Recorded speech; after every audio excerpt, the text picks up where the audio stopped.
Informação exclusiva: Patrick foi multado no São Paulo e corre o risco de não jogar mais nessa temporada. Vídeo de hoje do canal do Nicola te conta sobre isso e fala também que tem mais 2 atletas do Tricolor multados.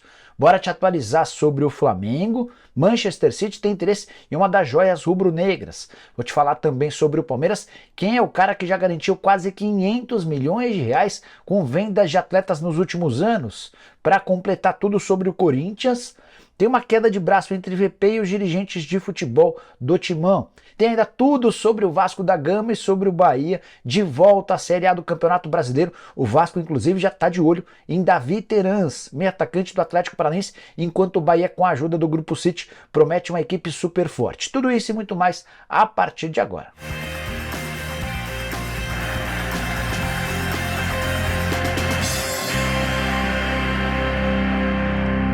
Fala aí pessoal, bem-vindos a mais um vídeo do canal. Me chamo Jorge Nicola, jornalista esportivo com passagens por ESPN, Diário de São Paulo, Rádio Bandeirantes, entre outras. E a missão por aqui é deixar você por dentro de tudo que tá rolando no mundo da bola para não perder nada. É só você apertar esse botãozinho vermelho de inscreva-se, ativa também as notificações. Se curtir o vídeo, não esquece de deixar like, beleza? Bora contar que todo esse conteúdo é um oferecimento de 1xBet, casa de apostas esportivas que vai te consagrar na Copa do Mundo. Você tá ligado que faltam só 13 dias para a partida de abertura.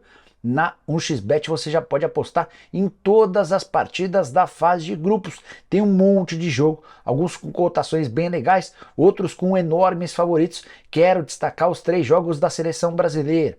Brasil estreia contra a Sérvia, a vitória nesse jogo do Brasil paga 1,48. Na segunda rodada o Brasil enfrenta a Suíça, vitória brasileira pagando 1,53. Na terceira rodada o Brasil é muito favorito contra Camarões, vitória nessa partida pagando R$1,36. Para começar a apostar agora mesmo na Copa do Mundo lá na 1xBet é bem simples. Pega o link que eu vou deixar no comentário fixo, já faz seu cadastro e não esquece de usar o cupom Nicola para ter direito a 100% de bônus no valor do seu depósito, beleza? Bora começar o vídeo com o tradicional giro de notícias e a primeira informação é justamente sobre a seleção brasileira. Tite convoca a partir das 13 horas nessa segunda-feira os 26 atletas que estarão com a seleção na Copa do Mundo do Catar. A lista de 55 atletas já havia sido enviada há coisa de 10 dias, alguns nomes foram descobertos nos últimos dias. Cheguei a contar para vocês que até Dudu, atacante do Palmeiras, fazia parte dessa relação. O Dudu não vai constar nessa lista final de 26. A grande dúvida é quem vai substituir Felipe Coutinho, que se machucou durante o fim de semana e vai precisar parar por 6 semanas. Você tem palpites? Use o espaço para comentário para dizer quem seriam os seus 26 convocados. Seguindo com o giro de notícias, contar que Casemiro, atleta da seleção brasileira e do Manchester United, entrou com um processo contra Marquinhos Calazans, ex-atacante do São Paulo, tudo por causa do não pagamento de aluguel. O Marquinhos ficou num apartamento do Casemiro e não pagou. Nesse momento, o Casemiro cobra cerca de R$120 mil do ex-atleta do Tricolor. Quero falar também que o presidente da CBF, o Edinaldo Rodrigues, prometeu pagar ao Cruzeiro pelo título do Campeonato Brasileiro da Série B, R$2,5 milhões. Você sabe que não havia prêmio para o campeão da Série B, o Ronaldo fez um lobby e conseguiu com o seu jeitinho que a CBF garantisse esse prêmio. Bora contar também que o CRB zoou o CSA nas redes sociais, os rivais em Alagoas, e o CSA nesse domingo acabou rebaixado, derrota por 3-2 para o Cruzeiro, com 2 gols no finalzinho.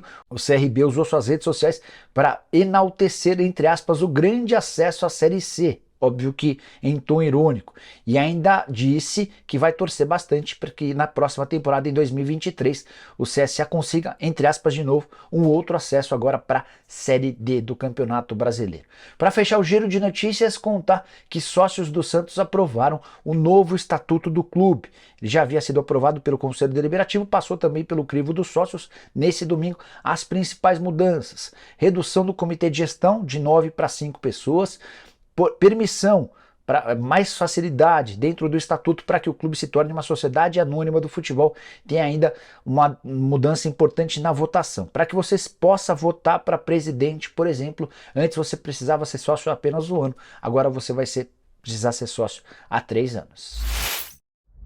Hora de falar sobre o Vasco da Gama de volta à primeira divisão do futebol brasileiro sem necessidade de tapetão, STJD ou qualquer coisa que o valha. É verdade, foi na base do sufoco, mas o Vasco venceu o Ituano por 1-0 nesse domingo em Itu, o único gol da partida marcado aos 5 minutos em cobrança de pênalti convertido por Nenê.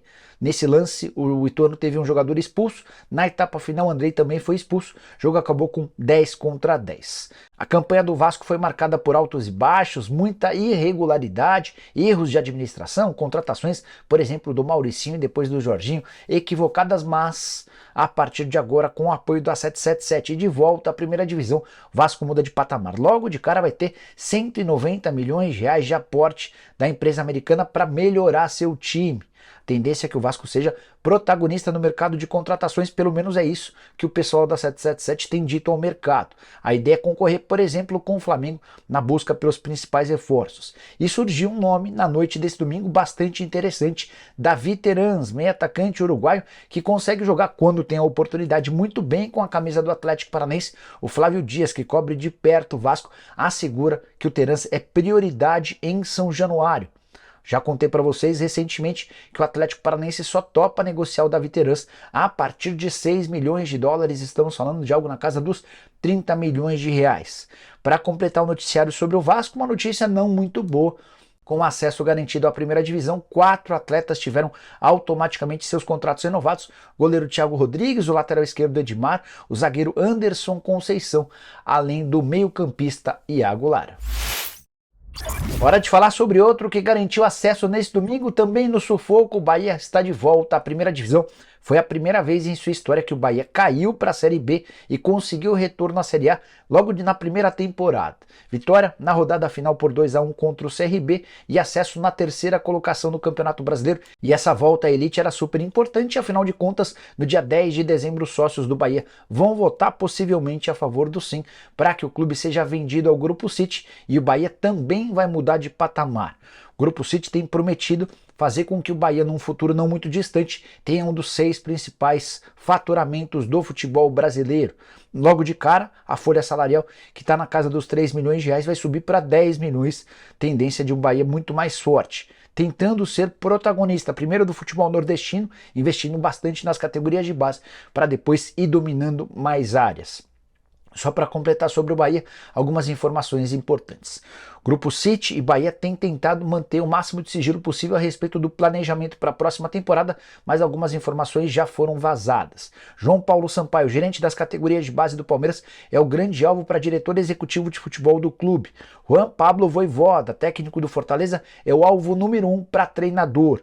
Bahia também gosta de nomes como Wesley, atacante do Palmeiras, e Pedro Raul, que faz grande temporada com a camisa do Goiás, embora pertença ao Caxias Reysol. Prometo ir voltando com atualizações sobre reforços do Bahia e sobre quem fica desse atual elenco para a próxima temporada ao longo dos próximos dias. Bora de mais notícia exclusiva sobre o São Paulo. Contei para vocês em primeira mão nesse domingo que Patrick e Rogério Ceni haviam discutido de forma áspera no vestiário do Maracanã depois da derrota do Tricolor por 3-1 para o Fluminense. O Patrick não gostou de ser substituído de novo e lembrou que nas duas vezes, as duas últimas em que ele saiu, o time acabou piorando dentro de campo, empate em 2-2 com o Atlético Mineiro e derrota por 3-1 para o Flu. Rogério Ceni não gostou, respondeu de maneira ríspida e outros atletas saíram em defesa do Patrick. Quero contar para vocês mais uma vez com exclusividade que Patrick foi multado. Ele foi chamado ao longo do domingo pelo Rui Costa, que comunicou sobre uma multa no seu salário. O valor da multa não foi revelado. Quero acrescentar ainda que outros 2 atletas do São Paulo também foram multados. Eles participaram dessa discussão com o Rogério Ceni. Os nomes ainda não foram divulgados. Estou atrás, assim que conseguir conto para vocês. Tem mais uma informação super importante. Rogério Ceni também já deixou claro para os dirigentes do São Paulo que não conta mais com o Patrick nos 2 jogos finais do Campeonato Brasileiro da Série A. São Paulo recebe na terça-feira o Internacional em casa e encerra sua participação contra o Goiás domingo em Goiânia. A diretoria tenta contemporizar isso, já alegando que o Patrick foi multado e que seria importante que ele participasse desses 2 jogos finais, até porque o São Paulo ainda sonha com classificação para Libertadores ou, na pior das hipóteses, para pré-Libertadores. Tudo que não pode acontecer na visão dos dirigentes é ter de disputar apenas a Sul-Americana. E para fechar sobre o São Paulo, mais um bastidor super importante. Rogério Ceni está com um filme bastante queimado com vários atletas do atual elenco. Prometi contar para vocês no início do vídeo sobre um cara que já garantiu quase 500 milhões de reais em vendas de atletas lá no Palmeiras. Eu me refiro a João Paulo Sampaio, gerente das categorias de base do Verdão desde 2015. Ele havia sido contratado pelo Alexandre Matos para reformular as categorias de base do Palmeiras que não tinham tradição nenhuma. Pois saiba que além de revelar, o Palmeiras não para de conquistar títulos. Nesse domingo foi campeão paulista sub-15 e paulista sub-17, já são 6 conquistas importantes na atual temporada. Além desses 2 títulos, o Palmeiras também já havia ganhado a Copa São Paulo de Juniores pela primeira vez em janeiro, o Brasileiro sub-20, a Copa do Brasil sub-17, além da Libertadores sub-14. E mais títulos estão a caminho. O Palmeiras é finalista da Copa do Brasil Sub-20, está nas semifinais do Brasileiro Sub-17, além de outras Supercopas. Mas o principal vem agora. Além das conquistas, o Palmeiras tem revelado atletas e garantido vendas importantes. Já são quase 500 milhões de reais em transferências de atletas revelados nas categorias inferiores do Verdão. Separei os nomes das principais negociações. Gabriel Jesus, o primeiro desse ranking, 32 milhões de euros. Gabriel Veron, recentemente vendido para o Porto, 10 milhões e meio de euros. Luan Cândido, 8 milhões de euros. Patrick de Paula, 6 milhões. Tudo em euro, tá? Arthur também 6 milhões. Fernando foi para o Shakhtar algum tempo atrás, 5 milhões e meio de euros. João Pedro, 4 milhões de euros. Vitão, outros 4 milhões de euros. Teve ainda o Vitinho, 1 milhão e meio de euros. O Pedrão, 800 mil euros. E o Fusato, goleiro que foi para Roma, por 500 mil euros. A soma só dessa galera que eu contei contabiliza quase 400 milhões de reais. Algumas outras transferências fazem com que o Palmeiras se aproxime de um número extremamente significante, R$500 milhão de reais. Mas não vai parar por aí. Danilo, Wesley, Giovani, Gabriel Menino, Vanderlan, Fabinho e John John são outros atletas que já integram o elenco principal e garantiram enormes vendas no futuro não tão distante. Isso sem falar no trio, vou mostrar a foto para vocês, de Hendrick, Luiz Guilherme e Messinho. Esses caras devem se tornar as maiores vendas da história do Verdão, garantindo cerca de 120 milhões de euros somados. Trazendo para a nossa moeda, estamos falando de 600 milhões de reais. Hora de falar sobre o Flamengo, mais especificamente sobre Matheus França. Joia do clube, 18 anos de idade, meio atacante, atua também como atacante de lado de campo. Ele é pretendido pelo Manchester City, não é nem o grupo City, é o Manchester City quem está de olho nessa joia, com passagens por todas as categorias de base da seleção brasileira e que já soma na atual temporada, mesmo fazendo parte do melhor elenco do futebol brasileiro, 22 jogos e 6 gols pelo time principal. Manchester City prometeu uma proposta ao Flamengo para a próxima temporada. E quando eu falo em próxima temporada, eu estou falando no mês de janeiro, que é logo ali. A proposta deve gerar na casa dos 35 milhões de euros ou 175 milhões de reais. E o Manchester City não é o único interessado no Matheus França. Bayer Leverkusen e Real Madrid já manifestaram em outro momento o interesse. A sondagem, estão monitorando o atleta que vai ganhando cada vez mais confiança no time principal. Não imagino nesse momento que o Matheus França tenha capacidade para superar a venda de Vinícius Júnior, 45 milhões de euros, a menos que ele consiga se tornar um titular absoluto.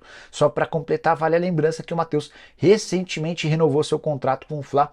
O vínculo só termina em 2027 e a multa rescisória é de 100 milhões de euros, o que garante enorme tranquilidade para os dirigentes rubro-negros. Bora fechar o vídeo para falar sobre o Corinthians. Vitor Pereira e os dirigentes do Timão têm excelente relação. Não fosse por isso, e é possível até que o VP já nem estivesse mais no clube. Mas tem um jogador que tem causado uma queda de braço. Me refiro a Ramiro. Se dependesse apenas do Vitor Pereira, o contrato do Ramiro já teria sido prorrogado, o vínculo se encerra em 31 de dezembro. Os dirigentes do Corinthians não concordam com a avaliação do VP e já deixaram bem claro que esse contrato só vai ser prorrogado se o Vitor Pereira decidir ficar. A frase do Vitor Pereira depois da vitória contra o Ceará por 1-0 no último sábado foi a seguinte sobre o atleta, abre aspas, e eu, se fosse o presidente do Corinthians, renovaria já com o Ramiro.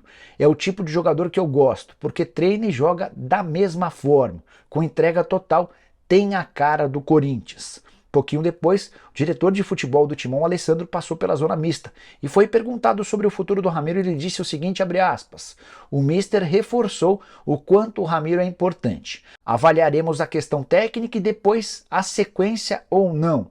que o torcedor tenha segurança no que vem sendo feito por nós, fecha aspas. Depender apenas dos dirigentes do Corinthians, o Ramiro não fica. 400 mil reais por mês, um custo-benefício alto para um atleta que não consegue se firmar. Se o VP permanecer para a próxima temporada, o Ramiro ganha alguma chance. Caso contrário, Ramiro e Vitor Pereira estarão em 2023 em outro clube. Bom, pessoal, eram essas as informações que eu queria dividir com vocês. Quem curtiu o vídeo deixa like, se inscreve no canal, a gente volta de tarde com mais notícias. Tem o Cancelados a partir das 10h30 da manhã e tem também programa do Nicola a partir das 7 da noite. A gente se vê, abraço, tchau!